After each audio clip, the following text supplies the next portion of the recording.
Bonsoir. Le bureau du président a démenti que ce qu'il qualifie de fausses allégations du candidat du parti United Seychelles à la présidence du pays. Les allégations à propos des installations de santé offertes par le Qatar construites à la base des gardes-côtes des Seychelles.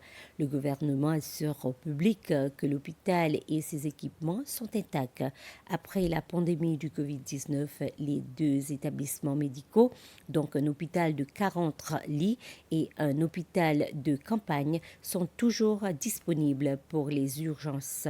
Actuellement, les forces de défense des Seychelles utilisent certaines de ces deux installations pour leurs opérations et certaines parties de l'hôpital de campagne sont également utilisées par l'équipe de gymnastique.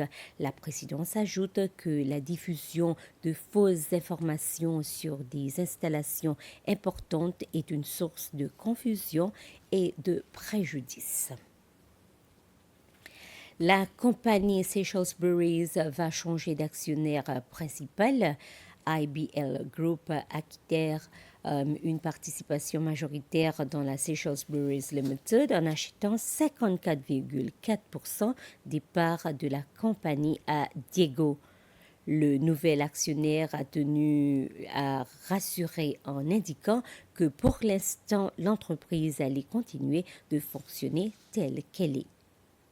IBL Group, à travers sa filiale Phoenix Beverage, possède une vaste expertise dans le secteur des boissons dans l'océan Indien. Malgré cette cession, Diageo conservera la propriété de ses marques phares telles que Guinness, Smirnoff Vodka, qui continueront d'être produites sous licence dans le cadre d'un accord avec la Seychelles Breweries. Cette transaction renforce son partenariat de longue date avec Diageo et témoigne de son engagement envers une croissance durable dans la région. Des représentants de Diageo et du groupe IBL basés à Maurice ont rencontré hier le président Wam Kalawan à State House pour l'informer officiellement de la vente de 54% de parts de Diageo dans l'entreprise Breweries à IBL Group. Le président des Seychelles a félicité IBL Group pour cette acquisition tout en soulignant l'importance de préserver les intérêts du pays. Il a insisté sur plusieurs points essentiels: garantir l'emploi des Seychellois, protéger l'investissement du fonds de pension des Seychelles et maintenir la marque de Sebrew en tant qu'élément emblématique du patrimoine culturel séchellois.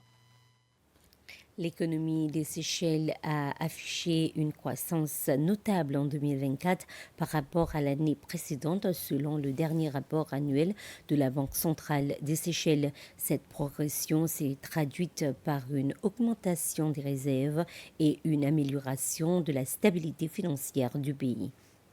Le rapport de la Banque centrale met en évidence une augmentation des profits de l'institution en 2024.